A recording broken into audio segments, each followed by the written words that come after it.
Hello, my dear students. Welcome to all of you at Easy English Solution, an easy way of learning. इस video में हम लोग पढ़ने जा रहे हैं डेवलपमेंट सीबीएसई क्लास 10 इकोनॉमिक्स का चैप्टर नंबर 1। हम सभी लोगों के मन में यह विचार अवश्य आता है कि प्रोग्रेस हो, डेवलपमेंट हो। हमारे मन में विभिन्न प्रकार की इच्छाएं होती हैं, या तो अपने बारे में कि हमको ये सारी सुविधाएं चाहिए, या फिर देश के बारे में कि देश ऐसा हो, जीवन ऐसा होता, हमें ये सारी सुविधाएं होती। तो कहीं ना कहीं हम ये क्या सोचते हैं, हम प्रोग्रेस के बारे में सोच रहे होते हैं। तो यह डेवलपमेंट का जो प्रश्न है सभी के मन में कभी न कभी अवश्य आता है। सामान्यतः यह सोचा जाता है कि खाने पीने की अच्छी सुविधाएं हो, पहनने का, रहने का, शिक्षा का, स्वास्थ्य का, अच्छी आमदनी हो, तो माना जाता है कि उचित रूप से विकास हुआ है। परंतु क्या विकास की यही तक सीमा है? क्या डेवलपमेंट जो है उसका दायरा यहीं तक है? तो इस चैप्टर में आप अच्छी तरह से समझेंगे कि डेवलपमेंट का रेंज कहाँ तक है, वास्तविक रूप में डेवलपमेंट का गोल क्या है और वह कितना तक है। दूसरी चीज़, डेवलपमेंट डिफरेंट लोगों के लिए डिफरेंट होता है। सभी लोगों के लिए एक ही बात या एक ही कोई काम, एक ही चीज़ डेवलपमेंट नहीं होती है। सबकी इच्छाएं जो है डिफरेंट है, तो सबके लिए डेवलपमेंट भी डिफरेंट होता है। देखिए यहाँ पर ये पॉइंट दिया हुआ है कि what development promises different people different goals. विकास का मतलब ही है अलग लोग और अलग लक्ष्य। तो यहाँ सबसे पहले एग्जाम्पल यहाँ नीचे दिया हुआ है। Developmental goals of different categories of persons. Developmental goals of different categories of persons. सबसे पहले दे रहा है कोई लैंडलेस लेबरर है, कोई भूमिहीन किसान है जिसका अपना ज़मीन नहीं है, वह लेबर है, मजदूर है। तो वह क्या चाहेगा? उसके लिए विकास का लक्ष्य क्या होगा?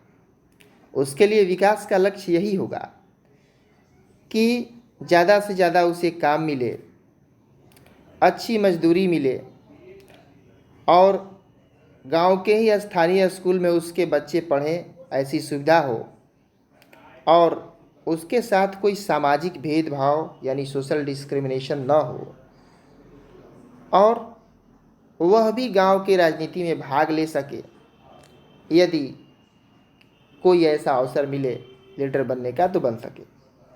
तो उसका विकास का लक्ष्य यही होगा। वह अपने लिए इतना ही निर्धारित करेगा और यह विकास होगा। अब उदाहरण लेते हैं पंजाब के किसी धनी किसान का। यदि कोई धनी किसान है, पंजाब से है, तो उसके लिए विकास का लक्ष्य क्या होगा?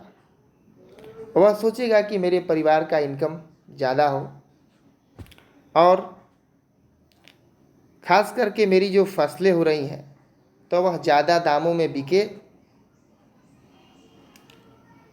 यदि हमको लेबरर मिले तो सस्ते लेबरर मिले, सस्ते में मजदूर मिले, और परिश्रम भी कठिन करे, ज़्यादा मेहनत भी करे,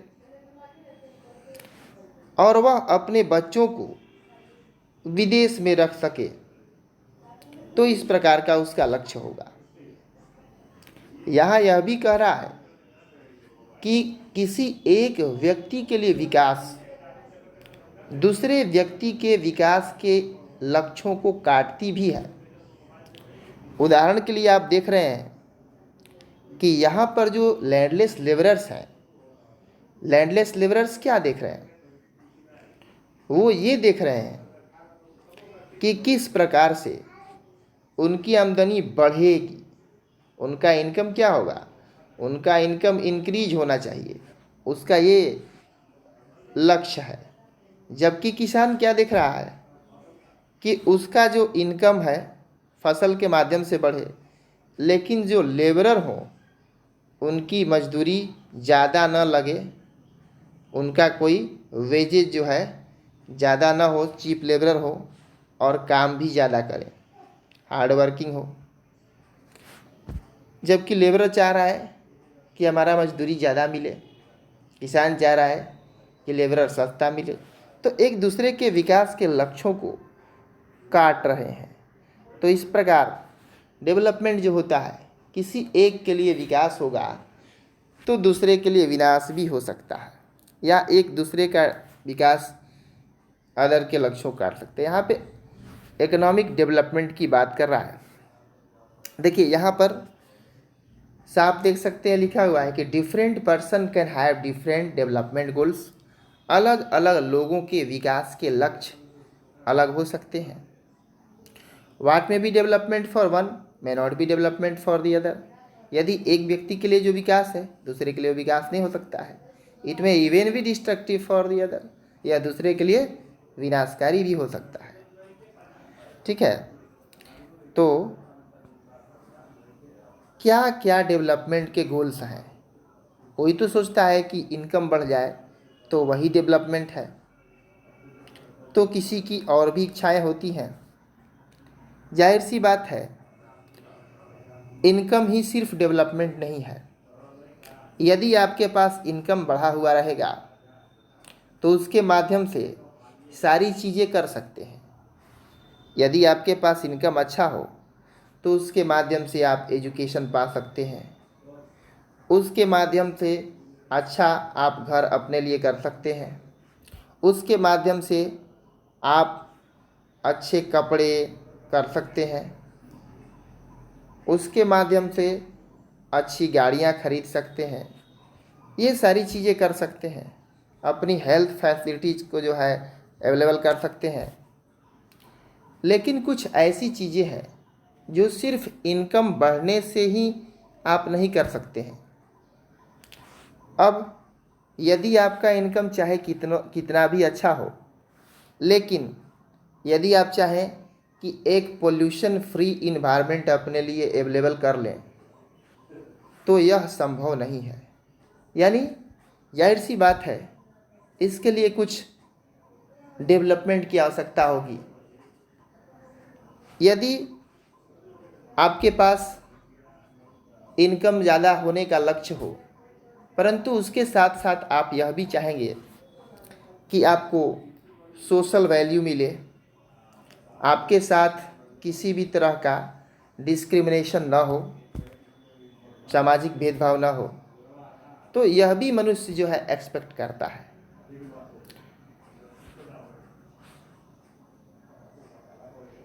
यानी for development people look at a mix goals. विकास के लिए लोगों का जो है लक्ष्य क्या होता है? एक मिश्रित लक्ष्य होता है। लोग मिश्रित लक्ष्य के ऊपर देखते हैं, यानी उनका मिक्स्ड गोल होता है, कोई एक ही गोल नहीं होता है। तो इस प्रकार से डिफरेंट रिक्वायरमेंट्स होते हैं। यदि पर्सनल डेवलपमेंट की बात की जाए तो अभी आपने समझा ही कि किस प्रकार से पर्सनल डेवलपमेंट के लिए लोगों का डिफरेंट जो है एम है, और साथ ही साथ कुछ अपेक्षाएं ऐसी भी हैं जो इनकम से बढ़कर हैं। अब यहाँ नेशनल डेवलपमेंट की बात कर रहा है कि देश के विकास का जहाँ तक सवाल है, it is very important to keep in mind that different persons could have different as well as conflicting notions of a country's development।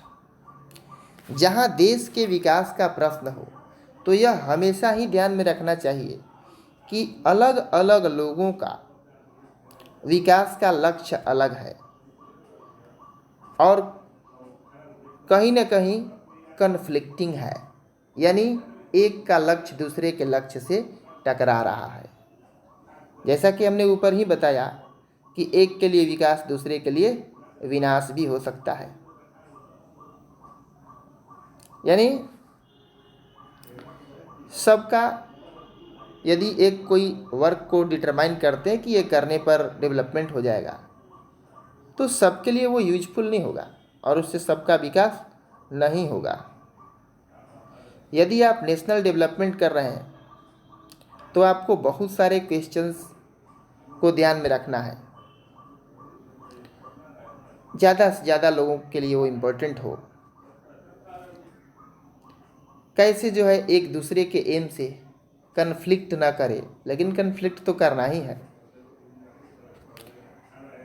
एक सही तरीका क्या होगा विकास का और किस प्रकार से उसे अच्छी तरीके से किया जा सकता है, उस काम को, उस प्रोजेक्ट को, और किस प्रोजेक्ट से ज़्यादा लोगों को लाभ होगा। तो इस बात को भी आपको, इन सभी बातों को, खास करके जब नेशनल डेवलपमेंट की बात कर रहे हैं तो इन सभी प्रश्नों का ध्यान अपने माइंड में रखना पड़ेगा। ज़्यादा लोगों को फ़ायदा हो, किसी से कन्फ्लिक्ट न करे। यदि यह विकास हो रहा है एक व्यक्ति के लिए, दूसरे के लिए विनाश न हो, ऐसा हर संभव प्रयास किया जाता है। तो आगे देखिए, देखते हैं आगे है how to compare different countries और स्टेट्स। यानी सभी राज्य या सभी देशों ने अपने अपने विकास के लिए कुछ न कुछ कार्य किए हुए हैं, तो किस प्रकार से तुलना करेंगे कि कौन सा राज्य या कौन सा देश ज़्यादा विकसित है, उनके कंपैरिजन करने का मेजरमेंट क्या है। तो इन चीज़ों को सबसे पहले समझेंगे। सबसे पहले तो देखिए यहाँ दे रहा है, यूजुअली वी टेक वन और more important characteristics of person and compare them based on this characteristics. यदि लोगों के विकास का हम तुलना करते हैं तो उसका एक या एक से अधिक उसके जो विशेषताएं हैं, उन विशेषताओं को लेते हैं और तब उनकी तुलना की जाती है। ठीक उसी प्रकार यदि राज्य के विकास की बात की जाए या देश के विकास की बात की जाए तो उन्हीं चीज़ों को ध्यान में रखना है। For comparing countries, their income is considered to be one of the most important attributes. यदि किसी देश की तुलना करना हो, दो देशों के बीच, चार देशों के बीच, तो खास करके उनका जो इनकम है यह सबसे बड़ा फैक्टर है डेवलपमेंट के लिए। यानी डेवलपमेंट को मेजर करने के लिए, उसका तुलना करने के लिए ये सबसे बड़ा फैक्टर माना जाता है। तो यहाँ समझेंगे हम कि किस प्रकार से इनकम के माध्यम से कंपेयर किया जाता है। सबसे पहले तो एवरेज इनकम की बात कर रहा है। तो एवरेज इनकम ये क्या है? यह है total income of the country divided by it's total population. यानी देश की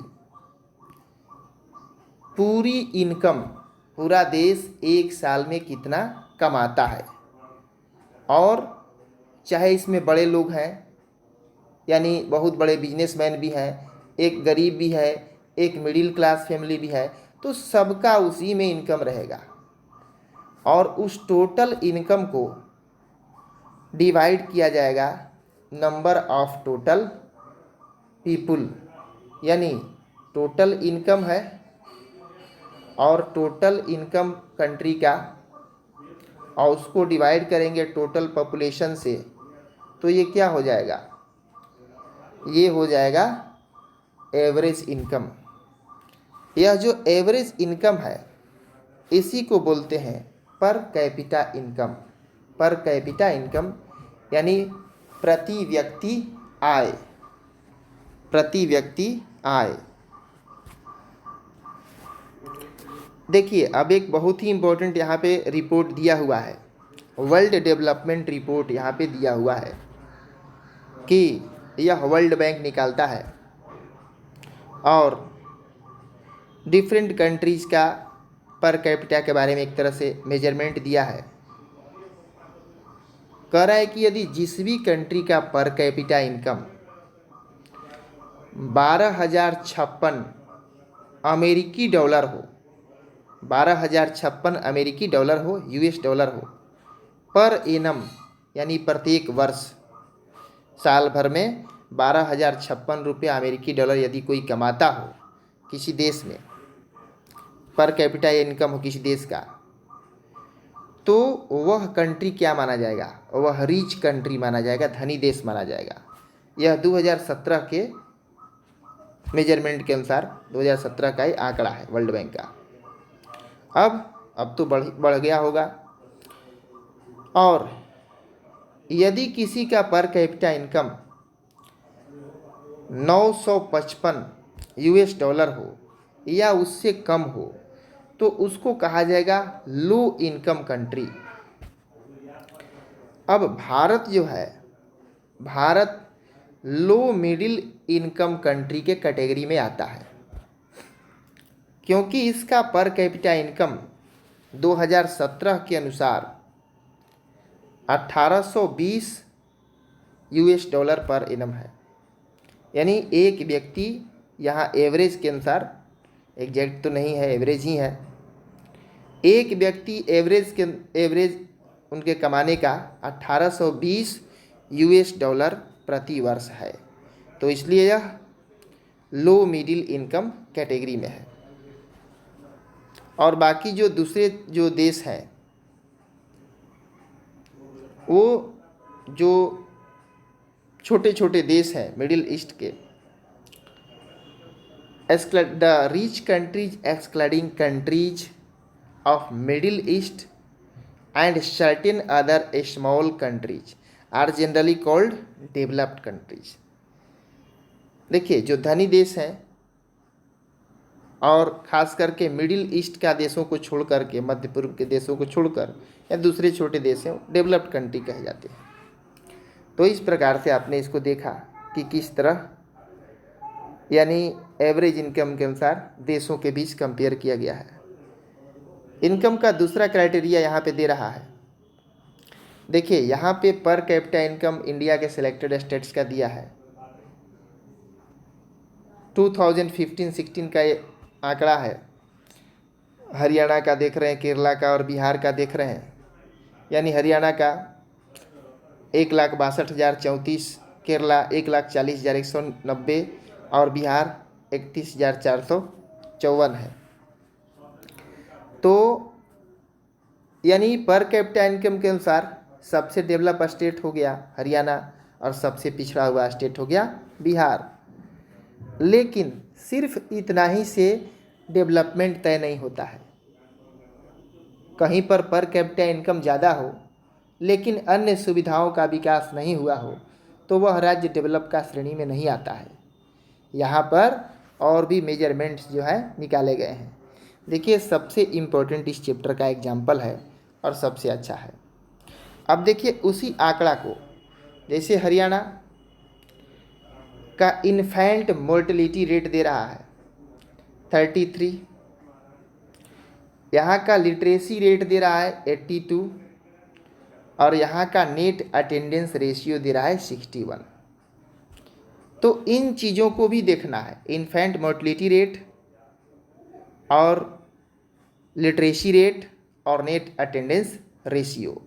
अब देखिए ये चीज़ें हैं क्या। सबसे पहले तो इन्फेंट मोर्टेलिटी रेट ये है कि प्रति 1000 जितने बच्चे जन्म लेते हैं, जितने भी बच्चे जन्म लिए उनमें से प्रति 1000 बच्चे कितना मर जा रहे हैं साल भर के अंदर, 1 साल का उम्र कंप्लीट करने से पहले ही, यानी बिफोर 1 ईयर, 1 ईयर का अपना एज कंप्लीट करने से पहले ही 1000 में कितने बच्चे प्रत्येक वर्ष मर जा रहे हैं, वही हुआ इन्फेंट मोर्टेलिटी रेट, उसी का प्रोपोर्शन हुआ।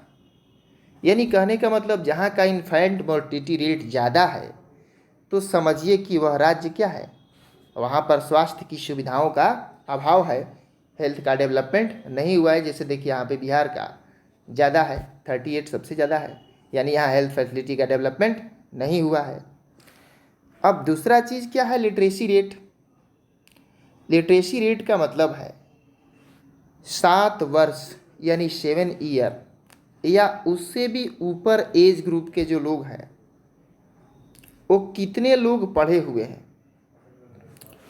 ठीक है, यानी 7 साल या उससे ऊपर उम्र के पर 100 कितने लोग पढ़े हुए हैं, कितने लोग शिक्षित हैं, तो वही हुआ साक्षरता दर यानी लिटरेसी रेट।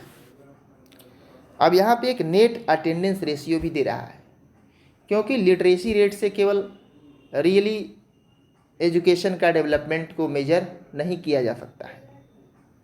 रियल मेजर को रियल जो है तरीके से उसको मेजर करने के लिए नेट अटेंडेंस रेशियो देखना बहुत ही ज़रूरी होता है। नेट अटेंडेंस रेशियो है क्या, तो 14 और 15 साल के उम्र के जो बच्चे हैं स्कूल में कितना बच्चे जो है, कितने परसेंट प्रत्येक 100 में कितने बच्चे ज़्यादा से ज़्यादा प्रेजेंट हो रहे हैं, तो उन्हीं को बोला जाता है, उसी आंकड़ा को नेट अटेंडेंस रेशियो। 14 से 15 साल तक के उम्र के बच्चे कितना स्कूल अटेंड कर रहे हैं। तो यदि ज़्यादा स्कूल जाएंगे जो, तो उन्हीं का साक्षरता अच्छा होगा। सिर्फ केवल डिग्री ले लेने से तो होगा नहीं, तो कितना स्कूल अटेंड कर रहा है, नेट अटेंडेंस रेशियो जितना ही ज़्यादा रहेगा उतना ही क्वालिटी एजुकेशन मिलेगा लोगों को। तो अब इन चीज़ों, अब इस आंकड़े को आप मेजर कर सकते हैं कि देखिए, यदि हरियाणा की बात करें तो जहाँ इन्फेंट मोर्टेलिटी तो कम है, केरला की बात करें इन्फेंट मोर्टेलिटी सबसे कम है और लिटरेसी रेट भी सबसे ज़्यादा है। ये तो ज़्यादा रहेगा तो ही अच्छा रहेगा, और नेट अटेंडेंस रेशियो भी सबसे ज़्यादा है। तो इस प्रकार से सबसे डेवलप यहाँ पे स्टेट कौन है, तो केरला है। तो आइए आगे देखते हैं। देखिए, पब्लिक फैसिलिटीज़ की बात कर रहा है, कह रहा है कि money in your pocket cannot buy all the goals and services that you may need to live. यदि आपके पॉकेट में पैसा हो तो सारी आपकी आवश्यकताएं और सेवाएं पूरी नहीं हो सकती। आप उन सभी चीज़ों को नहीं खरीद सकते। जैसे कि हमने शुरू में ही कहा कि आप एक पोल्यूशन फ्री इन्वायरमेंट जो है नहीं खरीद सकते हैं, खास करके सामाजिक सुरक्षा और रोगों से सुरक्षा। तो बहुत सारी ऐसी चीज़ें हैं जो कि गवर्नमेंट को डेवलप करने के लिए है, गवर्नमेंट सेक्टर का है। एक बहुत बड़ा स्तर पर जब तक विकास नहीं होगा तब तक नहीं होगा। अब जैसे महिलाओं को प्रतिष्ठा दिलाना, उनका भी सोशल वैल्यू दिलाना, समाज में पुरुषों के बराबर जो है दर्जा दिलाना, तो अब यह क्या है, यह एक ऐसा लक्ष्य है विकास का जिसे सिर्फ पॉकेट के मनी से हासिल नहीं किया जा सकता है। इसके लिए कुछ अलग स्तर से डेवलपमेंट करने की आवश्यकता है। तो यही चीज़ यहाँ पे कह रहा है। देखिए, यहाँ पे एक चीज़ दिया है, एक टर्म अभी दिखा हमको, आपको बता दें, public distribution system, PDS. PDS क्या होता है? पीडीएस के माध्यम से किस प्रकार से दुकानों में, यानी सरकार की ये दुकानें हैं जिसमें राशन बांटा जाता है। राशन वितरण के बारे में तो आप अवश्य ही जानते होंगे, डीलर लोग जो बांटते हैं प्रत्येक माह, और इसमें एपीएल वाले और बीपीएल वाले कार्ड धारक जो होते हैं उनको राशन मिलता है। इन प्रकार के देश भर में स्कीम है, तो वही है PDS system, public distribution system कहा जाता है। तो इस चैप्टर में आप इतना समझे। अब यहाँ पर एक ये पॉइंट दे रहा है लास्ट, सस्टेनेबिलिटी ऑफ डेवलपमेंट। देखिए, विकास तो होता है, जैसे मान लीजिए डैम बने, ठीक है, रोड बने या कोई भी चीज़ ब्रिज बने, ठीक है, तो डेवलपमेंट ये हो रहा है, लेकिन इसको सस्टेनेबल होने की आवश्यकता है। सस्टेनेबल का मतलब क्या है? विदाउट हार्मिंग द इन्वायरमेंट, हम विकास भी करें और पर्यावरण को हानि भी न पहुंचाएं। अब जैसे आज क्या है कि बायो ईंधन का यूज करने की बात हो रही है, कि जैसे बायोफ्यूल, बायोफ्यूल जानते हैं, बहुत तरह का है। तो बायोफ्यूल जो है ये बनते हैं, पौधों से निकाले जाते हैं, कुछ इस प्रकार की चीज़ों से निकाले जाते हैं खाने वाले, जैसे ईख से भी, या कुछ इस प्रकार के फसलों से बनते हैं जिन्हें हम लोग नहीं खाते हैं। जैसे बायोफ्यूल का एक एग्जाम्पल है इथेनॉल, ठीक है। इथेनॉल यानी यदि डीजल में मिला दिया जाए इसे, तो क्या होगा उससे? उससे ये होगा कि बहुत ही कम मात्रा में पोल्यूशन होगा, ज़्यादा धुआं नहीं उड़ेगा, और डीजल का जो है खपत भी कम होगा। तो इस प्रकार से आपने क्या किया, एक जो इस प्रकार का फ्यूल है, इस प्रकार का ईंधन है, जो कि उसका सीमित सोर्स है, जो भी जीवाश्म ईंधन है, खास करके डीजल पेट्रोल ये सब, तो उसको भी आपने बचाया भविष्य के पीढ़ी के लिए। और दूसरा चीज़ की इन्वायरमेंट को भी पोल्यूटेड होने से बचाया। तो यह क्या हुआ? यह एक सस्टेनेबल डेवलपमेंट का एग्जाम्पल हुआ। यानी हमें डेवलपमेंट भी करना है, हमें गाड़ी फैक्ट्री तो चलाना ही है, लेकिन इन्वायरमेंट को हानि भी नहीं पहुंचाना है। पोल्यूशन कंट्रोल डिपार्टमेंट किस प्रकार से गाड़ियों का पोल्यूशन चेक करके और उनमें उचित जो है ऐसा यंत्र लगाता है। तो आप इन्हीं चीज़ों को के माध्यम से अच्छी तरह से इसे समझ सकते हैं। वही सस्टेनेबल डेवलपमेंट है, यानी विकास लेकिन पर्यावरण को हानि न पहुंचाते हुए, ठीक है। तो यही चीज़ है सस्टेनेबल डेवलपमेंट। देखिए ग्राउंड वाटर का यहाँ एग्जाम्पल दिया है भारत ने, कि ग्राउंड वाटर जो है, ग्राउंड वाटर तो बचाना बहुत ही आवश्यक है, ग्राउंड वाटर को सेव करना बहुत ही आवश्यक है। कि इस प्रकार से ग्राउंड वाटर जो है बारिश का इधर से उधर बह जाता है, यानी उसको रिचार्ज करना ज़मीन के अंदर, वाटर को हार्वेस्ट करना, ये चीज़ आप पढ़े होंगे ज्योग्राफी में। वाटर हार्वेस्टिंग बहुत ही आवश्यक है, क्योंकि वाटर भी क्या है, नॉन रिन्यूएबल रिसोर्स है, और वाटर भी एक तरह से, वाटर जो है बहुत ही बचाना आवश्यक है। वाटर रिन्यूएबल रिसोर्स ही है, लेकिन वाटर यदि ग्राउंड के अंदर से ख़त्म हो जाता है तो जल्दी फिर अवेलेबल नहीं हो पाता है। नॉन रिन्यूएबल रिसोर्स तो नहीं है, लेकिन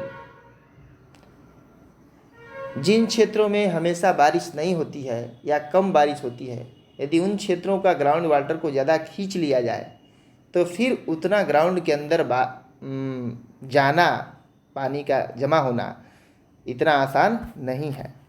तो इसलिए वाटर को सेव करना बहुत। दूसरा चीज़ कि जो मीठा जल है, पीने योग्य जो पानी है, तो मीठा जल का स्रोत, बारिश का जल मीठा जल का स्रोत होता है, उसी के माध्यम से ग्राउंड वाटर होता है, यानी पोर्टेबल वाटर जिसको आप बोलते हैं।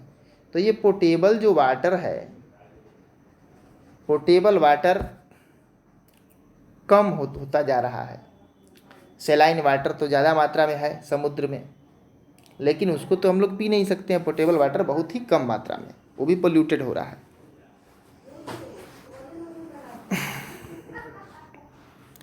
तो देखिए यहाँ थोड़ा सा कुछ पढ़ते हैं। If you use more than what is being replenished by rain, then we would be overusing this resource. यदि बारिश से ज़्यादा हम पानी का यूज़ कर रहे हैं, बारिश जितना है उससे ज़्यादा यूज़ कर रहे हैं, non renewable resources are those which will not extend after years of use. तो बारिश से ज़्यादा यूज़ कर रहे हैं तो क्या होगा,